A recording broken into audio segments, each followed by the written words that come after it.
Bienvenue à vous dans cette nouvelle vidéo d'actualité auto, vidéo qui sort plus tôt que d'habitude, tout simplement parce que ce matin il y a eu du très lourd côté news et que j'avais envie de traiter la news tout de suite. Ça y est, Stellantis a enfin un nouveau PDG, quasiment 6 mois après le départ de Carlos Tavares. C'est Antonio Filosa et dans cette vidéo, je vous propose déjà deux choses. Concernant ce sujet, on va déjà parler un petit peu de qui est Antonio Filosa et de ce qu'on peut attendre de ses décisions concernant l'avenir de Stellantis. Et puis je vous propose aussi de faire un petit tour d'horizon des différentes marques de Stellantis pour vous montrer un petit peu à quel point le défi est difficile à relever, parce que le défi numéro 1 pour Antonio Filosa, ça va être de redresser Stellantis et comme on le verra ensemble, le travail est titanesque. Ce sera le gros sujet de la vidéo du jour. J'espère évidemment que cette vidéo vous intéressera. Je pense que c'est le cas parce que ça faisait quand même des mois qu'on se demande tous qui va accepter de mettre ses mains dans le cambouis pour sauver le groupe. Si la vidéo vous plaît, pensez à le montrer. Comme d'hab, c'est très simple, en laissant un petit like, en vous abonnant bien sûr, et en laissant un petit commentaire pour réagir à l'actualité du jour et me donner votre avis sur ce que sera capable de faire ou pas Antonio Filosa pour sauver Stellantis. Bon, pour comprendre la situation de Stellantis, faut revenir à il y a quelques mois, en décembre 2024. Le 1er décembre, on apprenait que Carlos Tavares, qui était l'ancien directeur de Stellantis, a dû démissionner. Sur le papier, c'était une démission. On sait bien en réalité qu'il a été poussé vers la sortie par le conseil d'administration de Stellantis, qui n'en pouvait plus tout simplement de ses décisions et des mauvais résultats du groupe. Alors je donne quelques chiffres clés comme ça au passage, mais en 2024, pour Stellantis, c'est une baisse de 70% de ses bénéfices, un chiffre d'affaires en chute de 17% et également les ventes de véhicules en baisse de 12%. Le management à la Carlos Tavares, c'était un management basé sur la réduction des coûts, c'est-à-dire que tout était fait de sorte à ce que les voitures coûtent le moins cher possible à produire, en mutualisant les châssis, les moteurs, les technologies, mais aussi malheureusement en mettant une pression constante sur les salariés, les concessions du groupe, mais également aussi les équipementiers, pour essayer de produire toujours plus en investissant de moins en moins. Cette stratégie a montré assez rapidement ses limites lorsque le conseil d'administration s'est rendu compte que, en réalité, Carlos Tavares avait commis deux énormes erreurs qui étaient en train de verrouiller Stellantis de l'intérieur. La première, considérait que le marché américain avait la même demande que le marché européen, ce qui n'est absolument pas le cas, ce qui a plombé les 4 grandes marques américaines de Stellantis. Et la deuxième, en Europe, essayer de faire du damage control et essayer de cacher la poussière sous le tapis en ignorant les différents gros problèmes techniques que rencontrait le groupe, le PureTech, les Takata. Il y en a plein d'autres, mais voilà deux petits exemples, en espérant que ça allait simplement passer avec le temps. Ce n'est pas arrivé et maintenant la confiance des clients va être très dure à regagner. Donc ça, c'était la méthode Tavares. Le conseil d'administration, on a eu un peu plein le cul. Carlos Tavares s'est donc fait évincer du groupe. Pendant 6 mois, c'est John Elkann qui a pris la direction temporairement de Stellantis et qui pendant 6 mois a fait de la calinothérapie, c'est-à-dire qu'il est passé partout où est passé Carlos Tavares pour essayer de rassurer, dans les usines par exemple, dans les concessions, sur les différents continents où Stellantis est présent pour essayer de se rabibocher avec les gouvernements locaux et à annuler petit à petit toutes les décisions qui avaient été prises par Carlos Tavares, y compris une décision quand même assez importante, le fait de devenir un groupe 100% électrique en 2030, c'est un objectif qui est maintenant annulé et qui n'est plus visé par le groupe.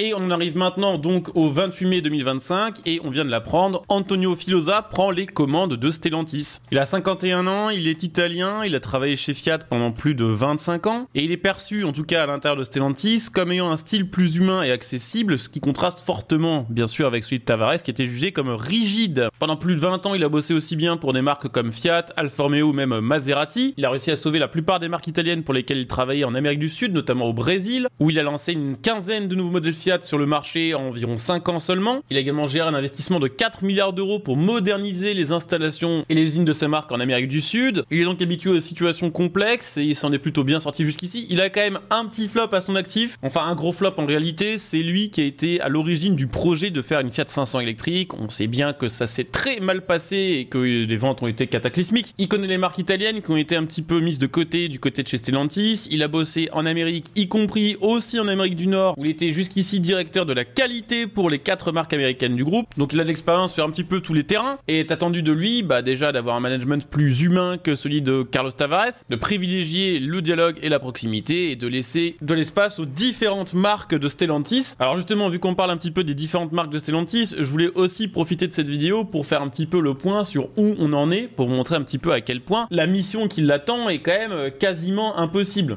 On va commencer du coup par parler des marques italiennes. Du côté de chez Fiat, il y a plusieurs dossiers chauds. Il y a le lancement de la Fiat 500 hybride qui est censé relancer les ventes cataclysmiques qui ont été celles de la Fiat 500 électrique. En attendant, elle doit gérer les délais de livraison et de production qui augmentent du côté de la Fiat Grande Panda parce que Fiat a tout simplement beaucoup de mal à recruter des salariés prêts à aller en Serbie pour produire cette voiture. Le reste de la gamme est soit vieillot, soit un petit peu flopesque au niveau des ventes. Je donne un autre exemple pour la route, la Fiat 600 électrique, ils en ont vendu 800 en France depuis le début de l'année. Du côté de chez Abarth, les ventes sont assez mauvaises aussi parce que la marque s'est enfermée dans le tout électrique alors que ses clients n'en veulent tout simplement pas, en tout cas pas au prix proposé. Elle hésite maintenant à revenir à des motorisations hybridées ou thermiques pour essayer de reséduire une partie de sa clientèle. Maserati, c'est la dégringolade mais absolue, avec moins 48% de ventes sur les 3 premiers mois de l'année, juste après avoir vu ses ventes baisser de 57% sur l'année 2024. Donc vraiment Maserati en ce moment, c'est très compliqué. On en est au point où Stellantis sait pas trop quoi faire de la marque. Il y a des jours où elle annonce qu'elle va peut-être revendre, mais le lendemain au final elle annonce qu'elle a des grands plans pour Maserati. Au final ça fait 6 mois que la marque blablate et que rien n'est fait. Il y a une marque italienne qui est sur une pente ascendante, faut quand même le dire, c'est Alfa Romeo qui a fait plutôt des bons chiffres sur le début de l'année 2025, mais qui est quand même assez attendu au tournant puisque deux modèles phares de sa gamme, le Stelvio et la Giulia, doivent être renouvelés en 2026 et en 2027. J'ai presque oublié de parler de Lancia, mais c'est vrai que Lancia a été relancée par Stellantis et pour l'instant elle a beaucoup de mal à s'en sortir. Je vais en parler dans une vidéo qui est sortie hier. Lancia, qui vient pourtant de ressortir sa Y, voit déjà ses ventes s'effondrer d'environ 70% en Europe sur le début de l'année 2025. Une voiture qui a beaucoup de mal à se faire une place parce que c'est une 208 vendue plus cher avec un design beaucoup moins passe-partout.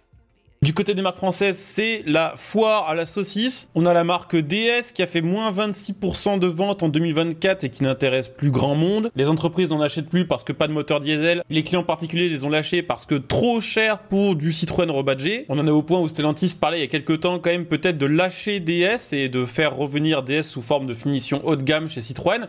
Citroën, parlons-en. Compliqué aussi pour eux. J'en ai fait d'ailleurs une vidéo à part il y a quelques jours que je vous invite à aller voir, avec des ventes divisées entre par 2 et par 3 en 10 ans, et une accumulation de problèmes sans précédent, les problèmes de moteur avec le PureTech, les problèmes d'électronique sur la nouvelle C3 dont le lancement a été complètement raté, les rappels de centaines de milliers de véhicules pour les airbags Takata, et en plus de ça, une position qui n'est plus du tout compréhensible. D'un côté, elle sort des modèles low cost pour faire concurrence à Dacia, et de l'autre côté, la marque dévoile le C5 Aircross qui est plutôt typé SUV premium. Du côté de Peugeot, les ventes sont dans une situation moins délicate, mais l'ombre du problème du PureTech est toujours là, et globalement en ce qui concerne les marques françaises, il y a 2 gros dossiers effectivement sur lesquels Antonio Filosa va être très attendu au tournant. La gestion calamiteuse du dossier PureTech par son prédécesseur, ainsi que la gestion calamiteuse du dossier Takata, qui est moins connu, mais dans lequel il y a quand même eu des morts suite aux explosions des airbags. C'est vrai qu'il y a une marque aussi un petit peu inclassable dans leur groupe, c'est Opel, sur laquelle il n'y a pas grand chose à dire, à part qu'en Europe, depuis le début de l'année, les ventes sont en baisse de 15%. Opel, c'est une marque qui a une image qui est plus très claire. C'est une marque de voiture pour vieux qui essaie de se faire une image de voiture pour jeunes, autour de laquelle plane aussi l'ombre du PureTech. Et pour terminer, il y a évidemment les marques américaines, puisque peut-être que jusqu'ici vous dites que Stellantis tient notamment grâce à ces marques américaines qui doivent bien se vendre.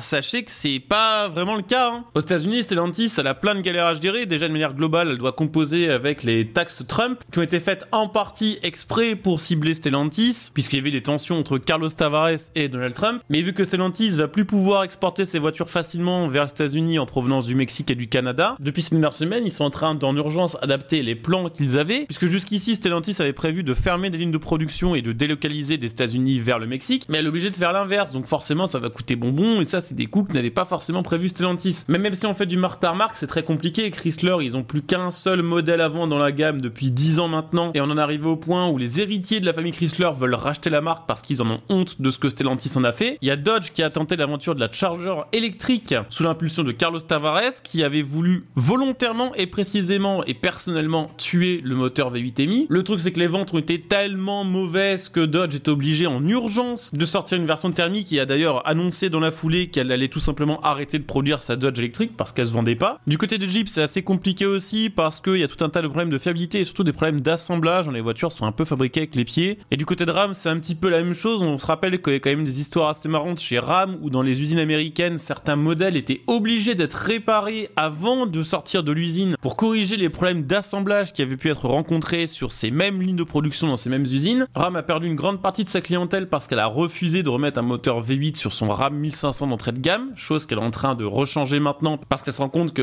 il y a besoin du V8 pour vendre aux États-Unis. Et en plus de ça, elle a complètement foiré en termes de choix technologiques pour ses versions 100% électriques. Donc vous l'avez compris, en dehors en réalité d'Alfa Romeo, quasiment toutes les marques sont en grande difficulté et toutes les marques ont besoin d'être remontées quasiment de zéro quoi. Donc il y a du pain sous la planche, mais grave hein, pour Antonio Filosa. On sait que sa priorité justement ça va être de redresser tout d'abord le marché américain et les marques américaines qui comptent pour beaucoup dans le chiffre d'affaires de Stellantis. Ce qu'on sait sur Antonio Filosa, c'est qu'il n'est pas contre la voiture électrique, même si ce n'est pas non plus un amoureux de cette technologie. Et d'ailleurs ce qu'on sait, c'est que dans le communiqué de presse de Stellantis à propos de ce changement de direction, qui cite un petit peu tout le parcours d'Antonio Filosa et le travail qu'il a à accomplir, le mot électrique n'est mentionné 0 fois. Donc affaire à suivre. En tout cas, la bonne nouvelle, c'est que c'est la fin d'une période d'errement pendant laquelle on sait pas trop qui va devenir le PDG et quelle stratégie Stellantis va avoir sur le long terme. Là au moins on est fixé, on sait que les marques américaines vont s'en sortir à peu près, notamment aussi parce que John Elkann a pris tout un tas de décisions importantes pour les relancer avant qu'Antonio Filosa prenne le relais. Vu qu'il a travaillé longtemps pour les marques italiennes, on peut supposer qu'en étant lui-même d'ailleurs italien, il aura un amour particulier pour les voitures italiennes et essaiera d'améliorer la situation, en particulier de Fiat et on peut l'espérer aussi de Maserati. Du côté des voitures françaises, le plan est un petit peu moins clair, mais on peut supposer que dans quelques jours, il y aura un communiqué de presse qui annonce ce que va faire Antonio Filosa dans les prochains mois. Donc c'était la grosse actu du jour. Il y en a eu d'autres, mais j'ai pas envie de faire une vidéo de 30 minutes, donc les grosses actus du jour, on les traitera peut-être ce soir ou alors demain dans une autre vidéo qui sera peut-être un petit peu plus longue pour rattraper celle d'aujourd'hui. En tout cas, j'espère que cette vidéo vous aura intéressé. C'est le cas, je compte sur vous pour le montrer comme d'hab, en laissant un petit like, en vous abonnant et bien sûr aussi en laissant un petit commentaire pour me dire ce que vous pensez, voilà, d'Antonio Filosa, de son management et de comment sera Stellantis dans 5 ans. Voilà, est-ce que ça va aider ou pas? Allez, on se retrouve demain pour une nouvelle vidéo. Portez-vous bien et puis bon week-end prolongé peut-être pour certains puisque ça va être férié demain. Allez, ciao!